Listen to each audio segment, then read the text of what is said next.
And I guess kind of judging my level of concern in this punter battle that we have going on. And from what I've seen, what I've read, it seems to me like Matt Hawk kind of has the leg up right now, pun intended, on Matt Ariza, and we all know that Ariza has this monster leg, and what he's able to do.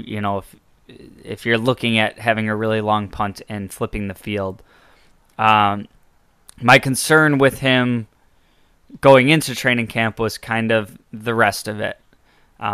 If you're punting from your own 40 and you're just trying to pin him deep, does he have that control?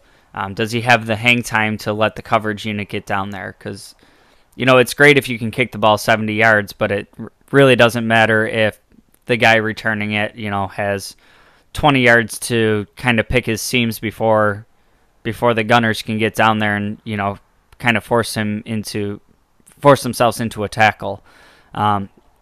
It gets real dangerous if the return man has some room to work with and is able to pick his spots.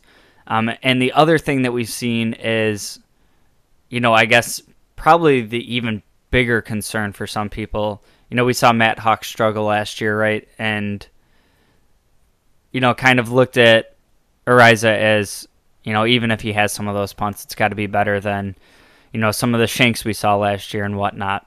But the value that we talked about in Hawk last year was that he was a great, a great holder. And thus far in training camp, Matt Hawk has been the only one doing the holding duties. Ariza is not doing them. So I don't know if we're looking at maybe he starts working on that a little bit later on. It's a little concerning to me that he hasn't been doing that yet. And I kind of said it in jest early in the offseason of like, what if we just kept a roster spot for a holder, with the spot this team is and the aspirations of this team. If you need a couple of clutch field goals, you can't have that getting screwed up with a botched hold or something like that. And we saw how well Tyler Bass and Matt Hawk worked together last year.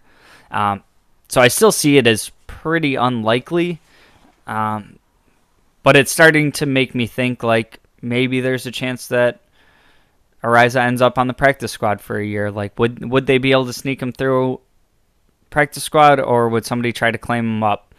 I guess that's something that will remain to be seen. And boy, what a luxury it is to be a Bills fan right now. That one of the biggest position battles I can look at is who's going to end up being punter number one. So good problems to have as a Bills fan.